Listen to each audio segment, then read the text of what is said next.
देखिए next topic है हमारा वेव। वेव का जो पहला एग्जांपल है वो सिंपल सा है, सिर्फ आइडेंटिफाई करना है आपको कौन सा ऑप्शन सारी कंडीशंस को सेटिस्फाई करेगा। इसमें लिखा है a wave travelling in positive X direction. तो एक पॉइंट तो ये हो गया कि वेव पॉजिटिव एक्स डायरेक्शन में जा रही है। पॉजिटिव एक्स डायरेक्शन में तब जाती है वेव जब अंदर ओमेगा टी और के एक्स के बीच का साइन माइनस हो। तो एक बात क्लियर हो गई, इक्वेशन जो भी होगी उसमें ओमेगा टी और के एक्स के बीच का साइन माइनस होना चाहिए। एक बात पता लग गई। एम्पलीट्यूड 0.2 हो। एम्पलीट्यूड कहां होता है? साइन और कॉस का जो बाहर का कोफिशिएंट है वो एम्पलीट्यूड होता है, वो 0.2 होना चाहिए। दूसरी बात ये क्लियर हो गई। Velocity 360 metre per second and wavelength 60 metre, और वेलोसिटी वेव की 360 होनी चाहिए, wavelength 60। Then the correct expression for wave. बताइए कौन सा एक्सप्रेशन करेक्ट है। देखिए दो बातें शुरू में पता लग गई थी। पॉजिटिव एक्स में वेव तभी जाएगी जब ओमेगा टी और के एक्स के बीच का साइन नेगेटिव होगा। तो नेगेटिव यहां है और यहां है, यहां तो प्लस है, ठीक है।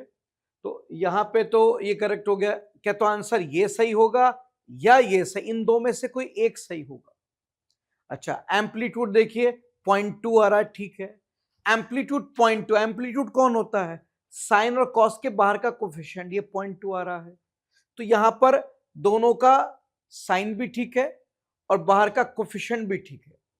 अब और बातें देखते हैं। यहां देखिए बेटा, ये टी का कोफिशिएंट क्या है? टी का कोफिशिएंट आ रहा है 2π6 और एक्स का कोफिशिएंट क्या आएगा? 2π/60।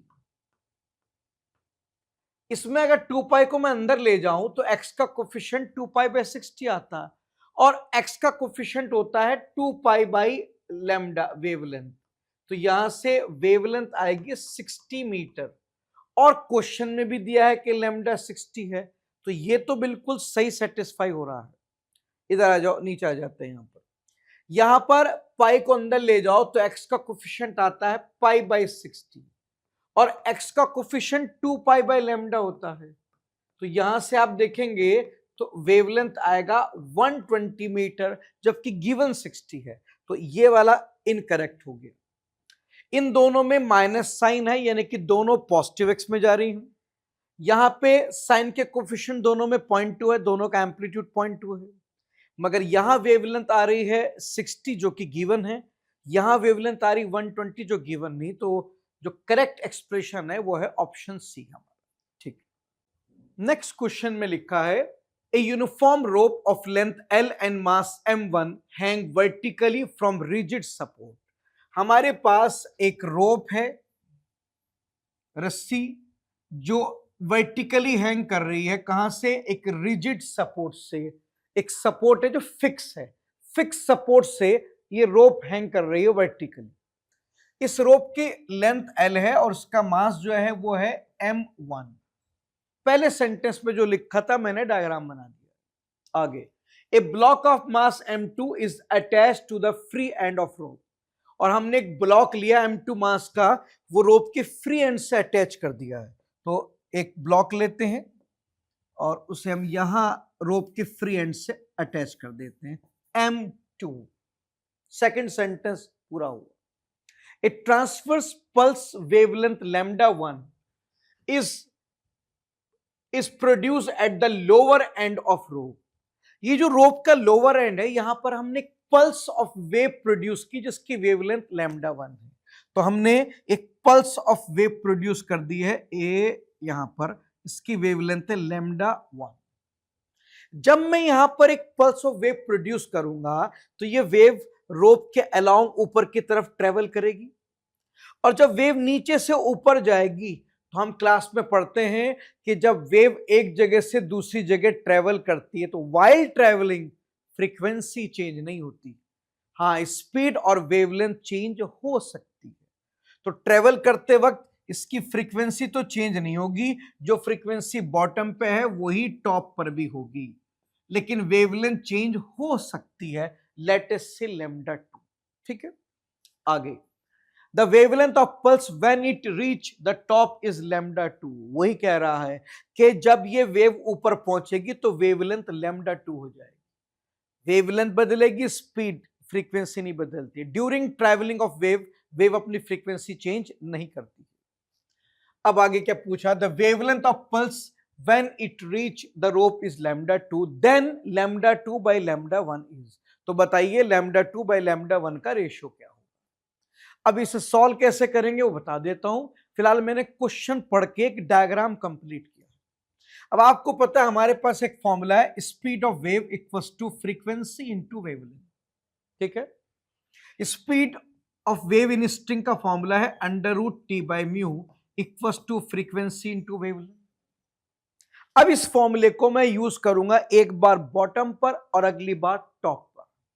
बॉटम पर टेंशन T1, मास पर यूनिट लेंथ तो थ्रू आउट सेम रहेगा क्योंकि यूनिफॉर्म रोप है। यूनिफॉर्म का मतलब एक जैसी रोप है, रस्सी नीचे से ऊपर एक जैसी है, तो मास पर यूनिट लेंथ नीचे से ऊपर तक सेम है, हर जगह म्यू रहेगा, 1 2 लगाने की कोई जरूरत नहीं।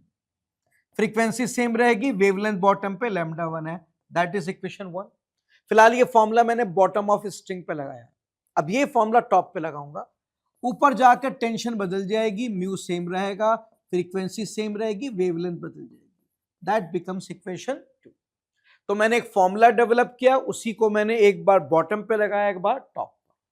अब मैं दोनों को क्या करता हूं बेटे, डिवाइड कर देता हूं। ठीक है,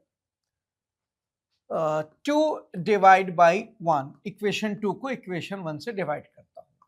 तो आप डिवाइड करके देखिए, आएगा √T2/T1 equals to λ2 by λ1, that becomes equation 3।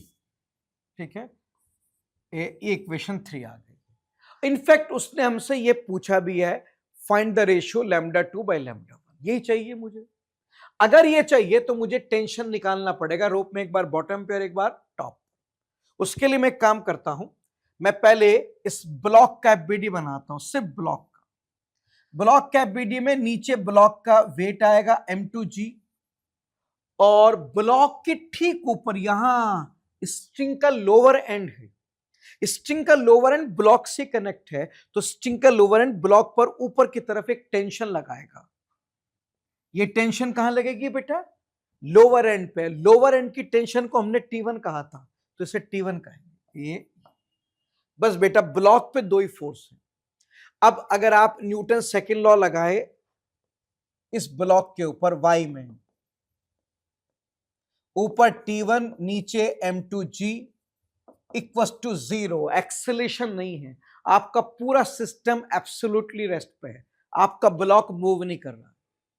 आप कहेंगे सर वेव तो चल रही है, वेव चल रही है ना, ब्लॉक तो नहीं चल रहा है।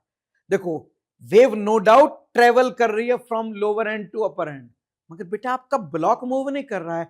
और मैंने एफबीडी ब्लॉक का लगाया है, मैं सेकेंड लॉ ब्लॉक पे लगा रहा हूं। सेकेंड लॉ के अकॉर्डिंग ब्लॉक का एक्सेलरेशन तो 0 है, तो यहां से बेटा T1 की वैल्यू आ गई m2g। एक काम तो पूरा हुआ, स्ट्रिंग के लोअर एंड का टेंशन T1 निकल गया। अब एक काम करता हूं, मैं रोप और ब्लॉक दोनों का कंबाइंड एफबीडी बनाता हूं। अभी तो मैंने खाली ब्लॉक का एफबीडी बनाया था, अब मैं रोप और ब्लॉक दोनों का कंबाइंड एफबीडी बना रहा हूं। इस पूरे पोर्शन का कंबाइंड एफबीडी, पूरे का। अब यहां पर कंबाइंड एफबीडी में नीचे कंबाइंड वेट आएगा m1 प्लस m2 इंटू जी, और वो जो रिजिड सपोर्ट है वो यहां पर इस एंड पर आपके सिस्टम से कनेक्ट है।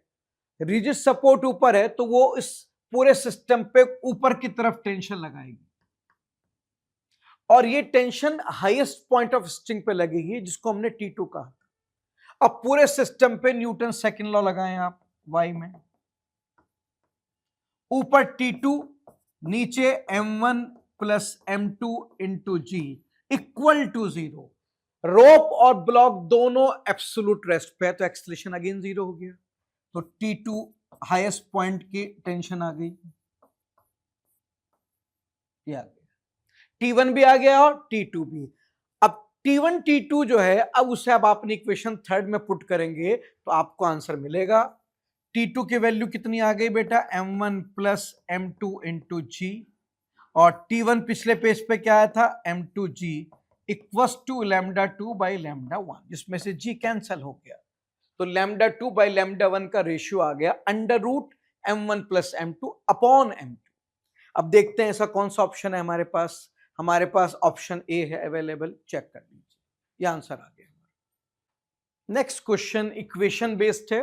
The equation of simple harmonic wave is given by, एक सिंपल हार्मोनिक वेव की इक्वेशन दी गई है, इसमें x और y मीटर में है, t सेकंड में, ठीक है।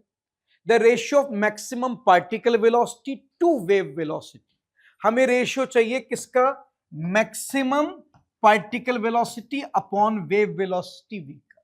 मैक्सिमम पार्टिकल वेलोसिटी का फॉर्मूला a ओमेगा होता है, और वेव वेलोसिटी के कई फॉर्मूले हैं जिसमें से एक ओमेगा बाई के होता है, तो ये वाला फॉर्मूला लगा दिया ताकि ओमेगा कैंसिल हो जाए, ओमेगा कैंसिल हो जाएगा, के ऊपर ही आ गया ए के।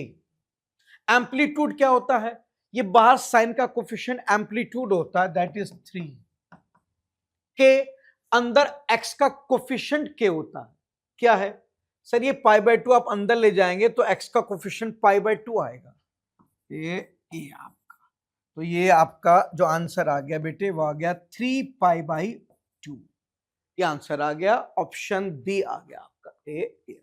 चेक कर लीजिए। Next question direct formula based है। 2 points are located at a distance 10 metre and 15 metre from source of oscillation, हमारे पास एक सोर्स है जो वेव प्रोड्यूस कर रही है, और यहां से 10 मीटर दूर एक पॉइंट है लेटेस्ट से ए, और यहां से 15 मीटर दूर दूसरा पॉइंट है लेटेस्ट से बी, ठीक है। तो सोर्स से दो अलग अलग पॉइंट है अलग अलग डिस्टेंस पर। The period of oscillation is 0.05 second and velocity of wave is 300 meter per second. Time period भी अवेलेबल है, वेव की वेलोसिटी भी अवेलेबल है। What is the phase difference between the 2 points, इन दो पॉइंट के ऊपर जो वेव पहुंचेगी उनका फेज डिफरेंस क्या होगा। सोर्स से वेव चलती हुई इस रास्ते से पॉइंट ए पर पहुंचेगी, और इसी सोर्स से वेव चलती हुई इस रास्ते से पॉइंट बी पर चलेगी। भाई सोर्स जो है वो मल्टीपल डायरेक्शन में वेव प्रोड्यूस कर रही है, एक वेव सोर्स से ए तक गई डायरेक्ट रूट से, एक वेव सोर्स से निकलकर बी तक गई है। ये वेव जो सोर्स से निकलकर ए के गई, ये कितना पार्ट ट्रेवल करके गई, 10 मीटर, जबकि ये वेव 15 मीटर ट्रेवल कर गई है।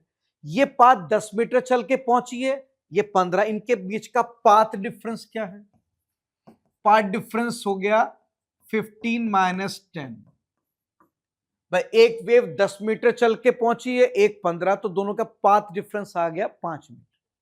अब फेज डिफरेंस का डायरेक्ट फॉर्मूला होता है 2 pi by lambda into delta x. 2 pi by wavelength फिलहाल नहीं पता, इंटू पाथ डिफरेंस 5 है ये पता है, बस अगर लैम्डा मिल जाए तो मेरा काम बन जाएगा, मिल जाएगा। हमें पता है स्पीड होता है फ्रीक्वेंसी इंटू वेवलेंथ, और फ्रीक्वेंसी को लिख सकते हैं 1 अपॉन टाइम पीरियड, तो यहां से वेवलेंथ आ गया speed into time period. Speed of wave given है बेटा, वेलोसिटी है 300 मीटर पर सेकेंड, तो 300 और टाइम पीरियड 0.05 सेकेंड, तो यहां से लैम्डा आ गया 15 मीटर, यहां रख दीजिए बेटा 15 मीटर, तो फेज डिफरेंस आ गया 2 pi by 3 radian, standard unit है तो रेडियन आएगा, तो 2 पाई बाई 3 कौन सा ऑप्शन हो गया बेटे, ऑप्शन बी हो गया, चेक कर लीजिए। नेक्स्ट क्वेश्चन इंटेंसिटी बेस्ड है। A point source emits sound equally in all direction in a non absorbing medium, हमारे पास एक पॉइंट सोर्स है जो हर तरफ इक्वली साउंड को इमिट कर रहा है, लेट अस से इसकी पावर है P0, ठीक है। The 2 points P and Q are at a distance 2 meter and 3 meter respectively from source. इस सोर्स से एक पॉइंट P 2 मीटर दूरी पर है, और इसी सोर्स से एक पॉइंट Q 3 मीटर के डिस्टेंस पे है, दो अलग अलग पॉइंट हैं, और point source sound equally emit कर रही है हर तरफ, तो साउंड सोर्स से निकलकर P तक भी जाएगा इस रास्ते के थ्रू, और साउंड यहां से निकलकर क्यू पे भी जाएगा इस रास्ते के थ्रू। ठीक है, आगे पढ़ते हैं। The ratio of intensity at P and Q. देखिए किसी पॉइंट पर जो इंटेंसिटी रिसीव होती है वो होता है power of source upon 4 pi distance का स्क्वायर। ये डायरेक्ट फॉर्मूला लिखते हैं हम लोग। ये फॉर्मूला पॉइंट सोर्स पे लगता है, लाइन सोर्स का अलग होता है, प्लेन सोर्स का अलग होता है। अब P पॉइंट पर जो इंटेंसिटी आएगी वो आएगी power of source upon 4 pi distance का square. Point P 2 meter distance पर। अब जो intensity of wave Q point पे आएगी वो आएगी power of source upon 4 pi distance का स्क्वायर। ये अब दोनों को डिवाइड कर देंगे तो आप डिवाइड करके देखो 3/2 का होल स्क्वायर आएगा। बाकी P not 4 pi common term है, कैंसिल हो जाएगा। इसको आप 9/4 लिख सकते हैं। ठीक है, तो आंसर आ जाएगा आपका option C. Option C correct हो गया, चेक कर लीजिए। The length of string of musical instrument is 90 centimetre. हमारे पास एक स्ट्रिंग है म्यूजिकल इंस्ट्रूमेंट की जिसकी लेंथ 90 सेंटीमीटर है। अब ये नहीं बताया कौन सा म्यूजिकल इंस्ट्रूमेंट, से क्लियर हो जाता है कि स्ट्रिंग बोथ एंड फिक्स है या वन एंड फिक्स। तो क्लास में पढ़ाया जाता है कि अगर स्ट्रिंग का टाइप क्लियर ना हो तो हम बोथ एंड फिक्स मानकर क्वेश्चन सॉल्व कर लेते हैं। और टाइप अगर क्लियर नहीं है इसका मतलब यह है कि टाइप आप कोई सा मान लो, कोई फर्क नहीं पड़ेगा। एग्जामिनर अगर कोई चीज नहीं बता रहा है इसका मतलब यह है कि उसके बताने ना बताने से आंसर पे कोई फर्क नहीं पड़ने वाला। तो आप बोथ एंड फिक्स मानो या वन एंड फिक्स, दोनों से आंसर सेम आएगा। लेकिन फिर भी एक रूल है कि जब स्ट्रिंग का टाइप ना दिया हो तो आप बोथ एंड फिक्स मान के क्वेश्चन सॉल्व किया करो। तो मैं फिलहाल मान रहा हूं कि स्ट्रिंग की बोथ एंड फिक्स है। स्ट्रिंग की लेंथ कितनी है? 90 centimetre and has fundamental frequency 120। Both and fix में फंडामेंटल फ्रीक्वेंसी क्या होती है? V/2L। ये कितनी है? ये 120। और ये तब है जब लेंथ 90 सेंटीमीटर थी। तो लेंथ को 90 सेंटीमीटर पुट करेंगे आप, 0.9 मीटर। That becomes equation 1। आगे पढ़ते हैं। Where should it be pressed to produce fundamental frequency of 120? कहता है कि मैं इस स्ट्रिंग को कहां दबा के रखूं ताकि फंडामेंटल फ्रीक्वेंसी 120 से बदलकर 180 हो जाए। देखिए मान लीजिए मैं इस स्ट्रिंग को यहां दबा देता हूं, इस पॉइंट पर अपनी फिंगर से दबा देता हूं। अक्सर आप गिटार में भी देखते हैं बेटा कि हम एक हाथ से स्ट्रिंग वाइब्रेट करते हैं गिटार की, एक हाथ से फिंगर से स्ट्रिंग को दबा देते हैं। अगर मैं यहां पॉइंट दबा दूंगा तो ये पॉइंट फिक्स, ये भी फिक्स, तो ये पोर्शन तो बेकार हो जाएगा। अब ये पोर्शन वाइब्रेट नहीं करेगा, ये डेड पोर्शन हो गया बिल्कुल। अब ये हिस्सा वाइब्रेट करेगा। मैं यहां पर उसको गिटार की तरफ प्लग करूंगा तो गिटार में भी इस तरह करते हैं, हम एक जगह फिंगर प्रेस कर देते हैं, जहां प्रेस करते हैं उससे दूसरे एंड तक हम कोई वाइब्रेशन प्रोड्यूस नहीं करते, वो डेड जोन हो जाता है। इस वाले हिस्से को हम अपने दूसरे हाथ से प्ले करते हैं, गिटार के अंदर आप नोटिस करेंगे। तो मान लीजिए मैं अब इस लेंथ को क्या करूंगा, मैं इस लेंथ में वाइब्रेशन प्रोड्यूस करूंगा। लेटेस्ट से मैंने एल लेंथ ली, ये पोर्शन डेड हो गया, इतने पोर्शन में मैं नई वेव प्रोड्यूस करूं। अब एल पार्ट में हम जो वेव प्रोड्यूस करेंगे तो अब फंडामेंटल फ्रीक्वेंसी का फॉर्मूला फिर से लगाते हैं, V/2L। और अब फंडामेंटल कितनी चाहिए मुझे? 180 चाहिए। अब यहां से अगर आप देखें तो V/2 को क्या लिख सकते हैं? एल उधर ले जाइए, 180 into L, that becomes equation 2। अब V/2 की वैल्यू यहां पुट कर दीजिए, इक्वेशन 1 में यहां पुट कर दीजिए, कितनी आ गई? 180 into L upon 0.9 equals to 120। ठीक है, सब टर्म इधर ले जाइए, L equals to 120 into 0.9 upon 180। ये आ गया आपका। 0 से 0 कैंसिल कर देंगे, 6 से कैंसिल करेंगे, 2 से होगा, और ये 3 से, फिर 3 को इससे कैंसिल करेंगे 0.3, तो ये लेंथ आ गया बेटे 0.6 मीटर। स्टैंडर्ड यूनिट मीटर में है। अब 0.6 मीटर कह दो या 60 सेंटीमीटर, तो 60 सेंटीमीटर पर आप अपनी फिंगर प्रेस कर देंगे तो फंडामेंटल फ्रीक्वेंसी 120 से बदलकर कहां चली जाएगी? 180 सेंटीमीटर पे चली जाएगी। ठीक है बेटा, नेक्स्ट क्वेश्चन ऑर्गेन पाइप को लेकर है। The fundamental in open organ pipe equal to third harmonic of close organ pipe. देखिए ये कहता है कि fundamental of open pipe equal to third harmonic of closed pipe, यही लिखा है क्वेश्चन में। ठीक है बेटा, ओपन पाइप का फंडामेंटल होता है V/2L। ठीक है, ओपन पाइप में ये LO क्या है, लेंथ ऑफ ओपन पाइप। और थर्ड हार्मोनिक का मतलब होता है 3 टाइम्स फंडामेंटल। हार्मोनिक बोलते हैं मल्टीपल ऑफ फंडामेंटल को, तो थर्ड हार्मोनिक का मतलब फंडामेंटल का थर्ड मल्टीपल, यानी कि 3 टाइम्स फंडामेंटल। और क्लोज पाइप का फंडामेंटल होता है V/4L। यहां पे लेंथ किसकी लेंगे हम, क्लोज पाइप। अच्छा, मैंने लेंथ अलग अलग ली, स्पीड अलग अलग नहीं ली, क्योंकि नॉर्मली पाइप में कुछ ना दिया हो तो एयर मानते हैं, तो दोनों में एयर होगी और एयर में साउंड की स्पीड सेम ही है, जो इसमें होगी वही इसमें होगी। अब आगे पढ़ते हैं। If the length of close organ pipe is 20 centimetre then length of open pipe will be. कहता है अगर क्लोज पाइप की लेंथ 20 सेंटीमीटर है तो ओपन पाइप की कितनी होगी। अभी निकालते हैं। 2 से इसको कैंसिल करेंगे, 2 से V से V कैंसिल होगा, ये सारे टर्म इधर ले जाइए, LO को उधर, तो ये आ गया 2/3LC इक्वल्स टू LO। अब क्लोज पाइप की लेंथ 20 सेंटीमीटर दी है, तो ओपन पाइप की जो लेंथ आएगी बेटा आप खुद देख लो, ये आ गई आपकी 40/3 सेंटीमीटर, नियरली 13.3 सेंटीमीटर। 40/3 को डिवाइड करेंगे तो 13.33 सेंटीमीटर आएगा। तो बेस्ट ऑप्शन हमारे पास ऑप्शन सी आ जाएगा। इससे क्लियर हो गया।